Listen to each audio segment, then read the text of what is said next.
Hey folks, this is Vint with Dad's Gaming Addiction, and today we're going to quickly check out Raiders of the North Sea. Now this is the digital adaptation of the popular board game. This Steam version is $15, definitely cheaper than what you would find on the tabletop.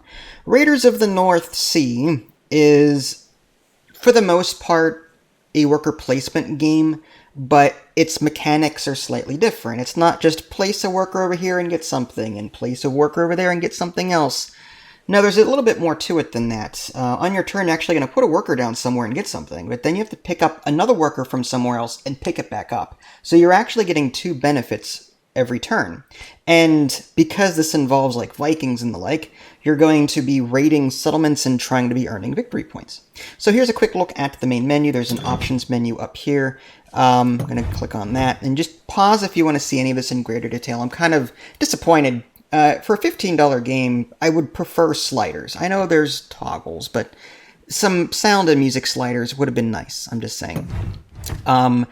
The developer, I think it was Direwolf, actually created this game and a number of other like tabletop games. So go check them out. They make some very decent digital games. So definitely check out their other games. I don't want to click on this. Oh, there it goes. Okay, yeah. So Eternal, they've Root, Sagrada. So yeah, if you're interested in tabletop gaming and want to see more digital stuff, then by all means check out this developer. All right, so getting back to the game here, there's friends, challenges, leaderboards. I will warn you, this game has been out for a while. Once you log in with your username and password or create an account, as you can see, there's no available games whatsoever. So I cannot comment on the stability of online play at this time. I can show you the AI, however, and if you like what you see, that's probably where you're going to play this. But just be warned, this game has been out for a couple of years now, and I can't comment on the stability. Some people don't seem to have an issue. There are other people on the Steam forums that do have crashes and the like. So just word of warning. If you're going to get this for AI play, then fine. Online play might be a bit iffy. So I'm going to go ahead and click Local.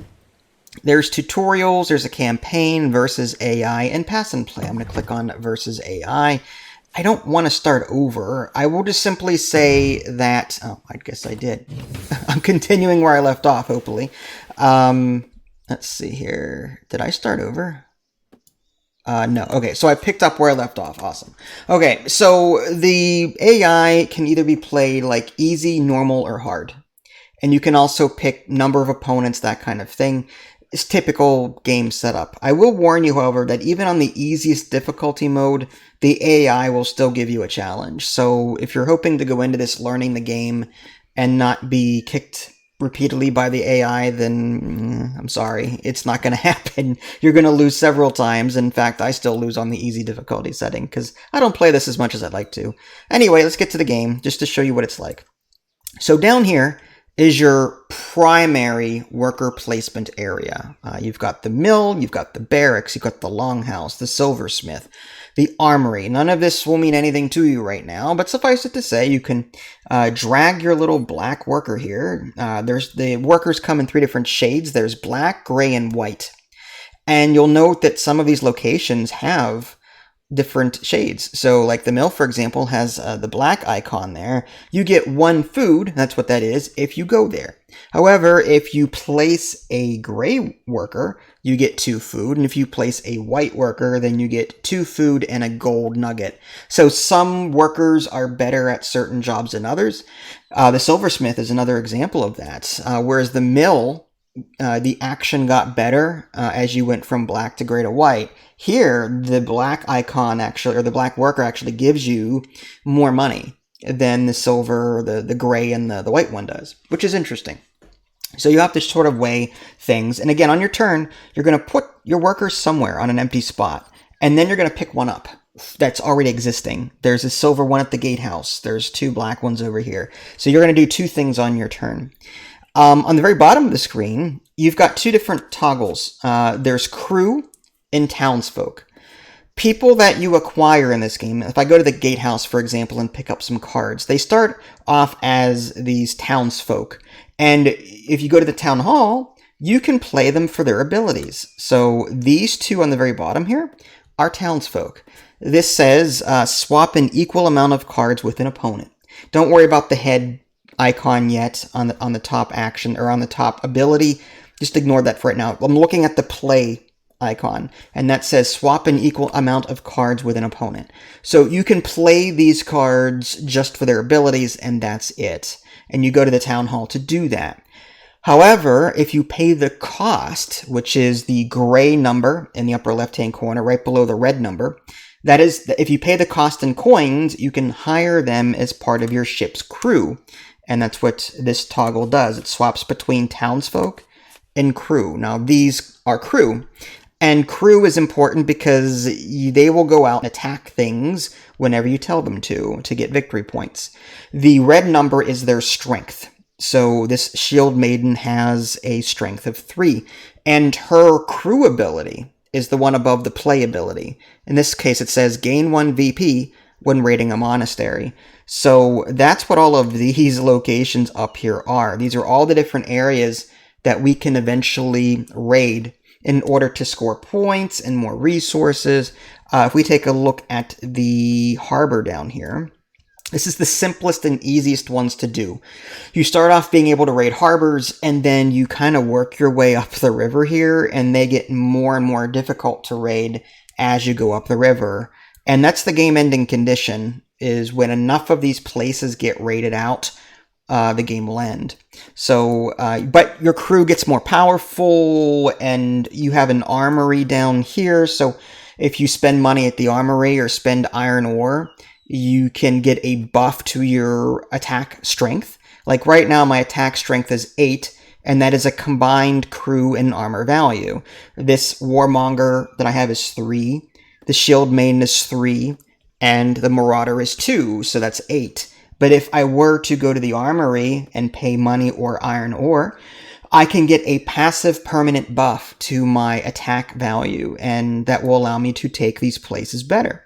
You'll note that the harbor down here, these 3 harbors, they don't have any attack requirements. You just go there and raid, and that's it. And the yellow number is victory points. And you also get whatever's in the circle that you decide to raid. This one here has already been raided. The one in the middle of the screen with the little debris floating around. The computer has already raided that. You'll get food, like this cattle here. There's iron ore. There's also these black skulls. And that will actually kill off members of your crew, but as a consolation prize, there's a separate track for that. There's armor value, which is tracked there, so as you pay for armor, it'll be tracked there. Also, there's the Valkyrie kills. Whenever you take deaths, or whenever you die when you raid, this actually gives you victory points over time as a consolation prize for losing these people. Same with your armor value. If you increase your armor values, you get more victory points. So those are other ways to score points, dying a lot and increasing your armor value. But getting back to the whole raiding thing, these harbors are the easiest to raid, and you pick a spot to raid, but you have to have the requirements. The middle harbor here, for example, wants 1 food and a raiding party of 3 people, which I have. However, both of these locations have at least 1 skull in it, meaning I would lose somebody. This harbor over here wants 2 food and 2 people. There's a lot of resources up here and no black skulls. I might just send someone over there to raid. Now, there's a little circle next to the word harbor, and it's shaded in 2 different colors, 1 black and 1 gray. Certain places can only be raided by a certain colored worker. So if I scroll up to the outpost, it's just gray. Only gray workers can raid the outpost. If I scroll up even further, fortresses, they can only be raided by the white worker. Monasteries can be raided, by gray or white workers. Now you'll note again there's 2 numbers, and in case you're wondering why there's 2 numbers on, say, the monastery, again, the yellow is victory points. Red is the strength value necessary to raid it. Now you're wondering, well, what if I don't have enough strength to raid it? Well, that's okay, because whenever you raid, you also roll a number of dice to help you out. In this case, if I raid the monastery with my 8 attack, I can't because I don't have the food. But if I did, and I don't have the right colored worker, but if I did, I would roll 2 red dice, sum those values and add it to my 8 strength, and hope that I would get above 12 at least. But there's a bonus if I get above 20. I get 6 points instead of 4. That's why there's that. So you can actually roll dice when you're raiding at certain locations to help your strength out, but it's random. You don't know what you're going to get. So for my turn, I'm going to just drag this worker over here and raid this. I need 2 food and 2 people, and I'm going to send my ship over automatically. Resources are deducted on the bottom, and yeah, I'm just going to gain a victory point for that and take that. Okay, so I've gained some resources. Great.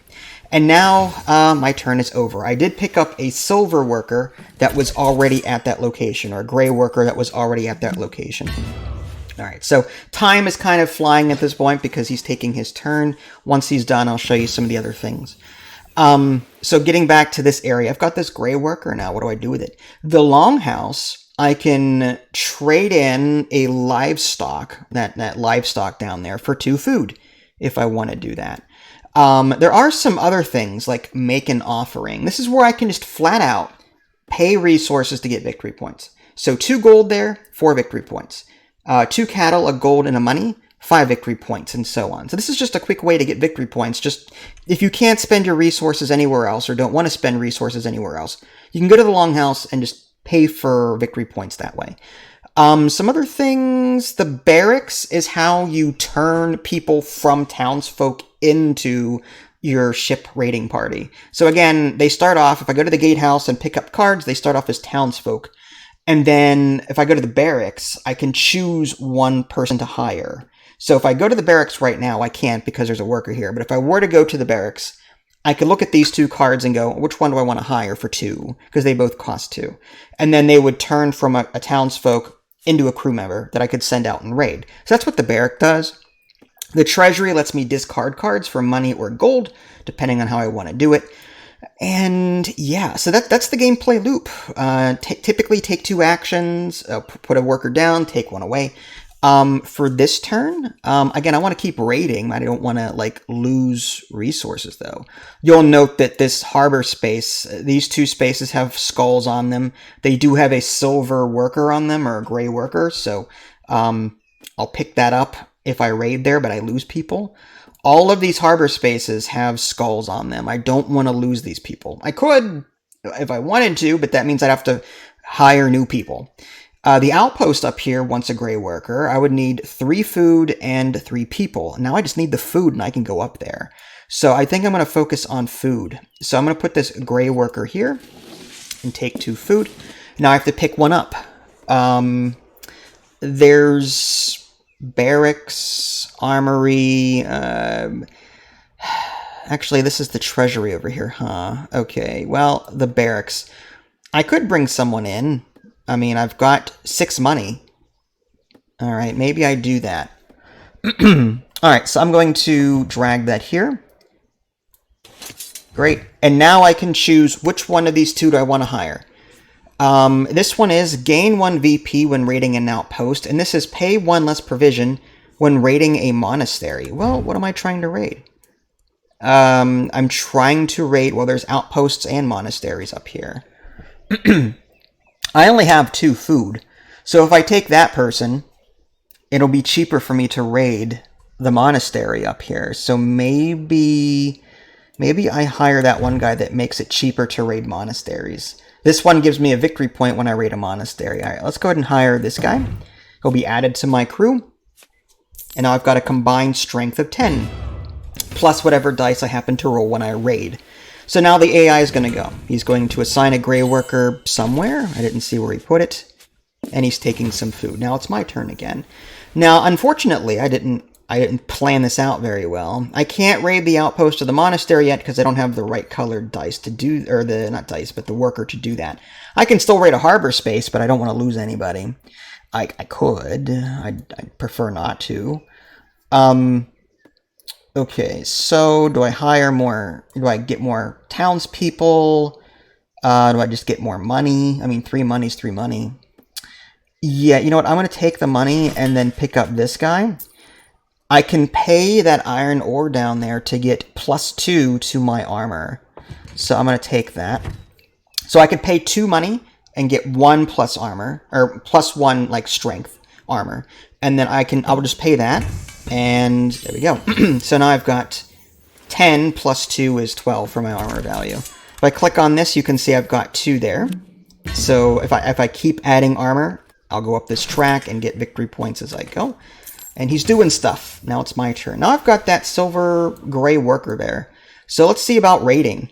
If I can raid, yeah, any of those up there. Preferably none with a, let's see, that's 2 food and 4 people. All right. What do I want? I think this is going to get me more resources up here.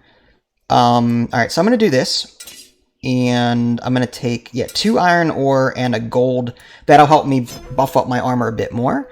I've got enough people. I got that white worker now. And I'm raiding that location. I have a 12, and I rolled a 4 and a 4. 20. I didn't get the 22, but I got enough for the lower tier reward. So I got some victory points there and some resources. So that's good. All right, the AI is now going to take a turn. He's going to draw some cards at the gatehouse. They're townsfolk at this point. And he's going to the treasury to discard cards for gold, I guess.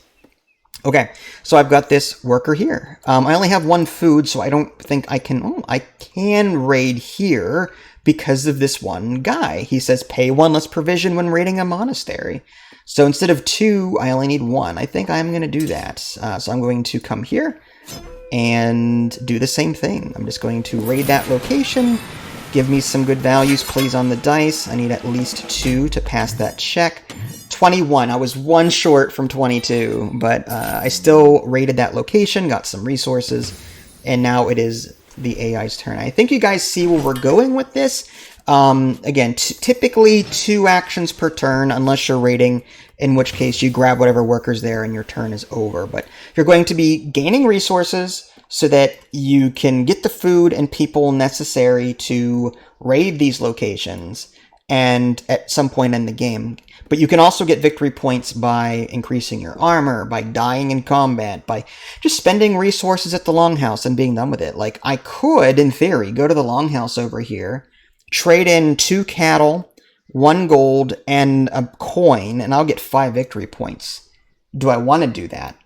I don't know. I don't think I do. Actually, I can go here and get 2 food and... Oh, I have to take an ore. Oh, crap. Let's see. I already got a gold. I wouldn't mind the food. So I think I will take the food. And because I want to keep raiding. And I'm going to take one of these here. I want to do the barracks only because I want to go to the armory again and get more armor. Or I've got enough money. I could take the worker at the silversmith and get 3 coin, but I've got 7. I'm going to take this one, even though I really don't want to hire anyone. There's only 1 person left to hire, which is this guy. I could use him as a red shirt if I really want to, but now I've got 5 crew members. Combined strength of 14 there, not terrible.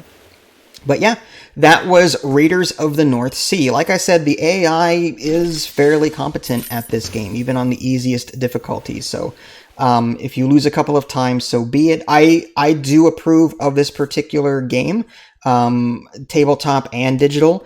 This is very well put together. The interface is fairly easy to understand. It may take you a couple of times to understand what's going on, but like I said, there's a tutorial, there's a campaign mode, and there's some other ways to do this. So highly recommend checking this game out, assuming you like worker placement, resource management, and some crew management, and just some dice rolling with regards to combat. If you guys haven't already, subscribe to me on Twitch and YouTube. That way you can stay up to date with any new content I happen to publish. This is Vince. Thanks for watching, and I will catch you all next time. Take care.